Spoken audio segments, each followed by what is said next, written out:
President Trump was supposed to honor the Super Bowl winning Philadelphia Eagles at the White House today, but instead that ceremony was canceled after the White House noted that Eagles players had boycotted the visit, some of them. Instead, a patriotic event honoring the national anthem was held. This isn't the first political tiff we've seen like this, but it is redolent with symbolism. Both the anthem and the celebration of sports champions have become politicized. What is happening to this country exactly? Charlie LaDuff is a longtime reporter, Pulitzer Prize winner, worked at the New York Times for a long time, author of a new book whose title we can't tell you, Bleep Show, The Country's Collapsing. Charlie LaDuff joins us tonight. Charlie, thanks a lot for coming on. You've traveled the country outside the cities more than I think any reporter I know, and so maybe you're best situated to answer the question, what are people really worried about? What do Americans stare at the ceiling tiles and think of at night? Their children, the future of their children. How they're going to eat, how they're going to get educated, if the water's going to be clean, if there's going to be work, how much debt they're going to be piled with. I mean, they're worried about their brothers who come back from a war and they get popsicle sticks to walk around on and they don't get an appointment at the VA. They're worried about their families. I think Americans are pretty rugged, pretty tough people, and they're not scared for themselves. But when you look out into the long distance and you look at an establishment, an elite establishment that doesn't care about you, and the media looks at you as an abstract, you get angry. So I just think they're worried about the future. Do you think I mean, you would know since you spent a lot of your life in elite media, you think that the media do look at the rest of the country as abstractions?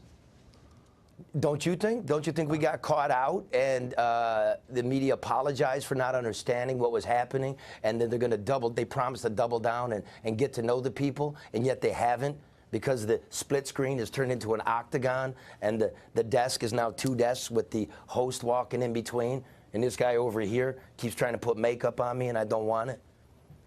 Yeah. You tell him to stop.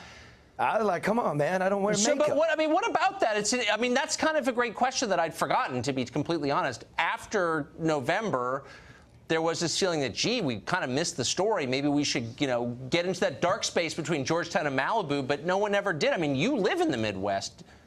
I do. Why did nobody ever venture out there to find out what was going on?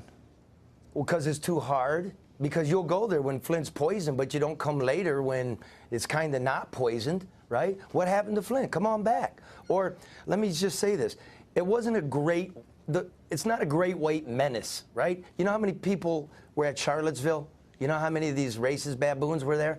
I don't know. The media never bothered to count, because you want to make this, well, half of Trump's voters are just flat out racist. It's not true.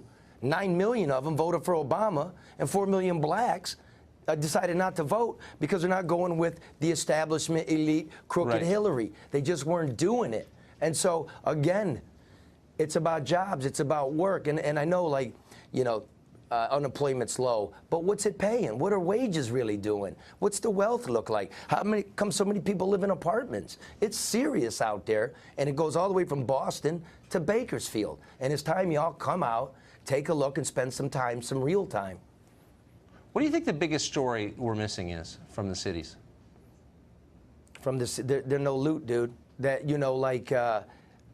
from where I live, we think it's a house of cards again. It feels like 2006 again. Like the Dow is overblown, right? And real estate's overblown. And you're nervous about if you're even going to buy a house, because is your timing wrong again? What's the monetary policy? You're trying to make decisions for your people, and you're not sure and it's not just America. Look at Britain, look at Austria, look at Italy, look at Mexico, look at Brazil. The whole world's sort of shaken, and that, we need to get in there, but it's a real scary place to get to.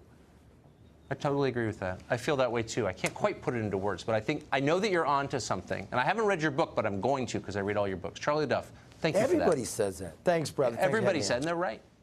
Good to see you.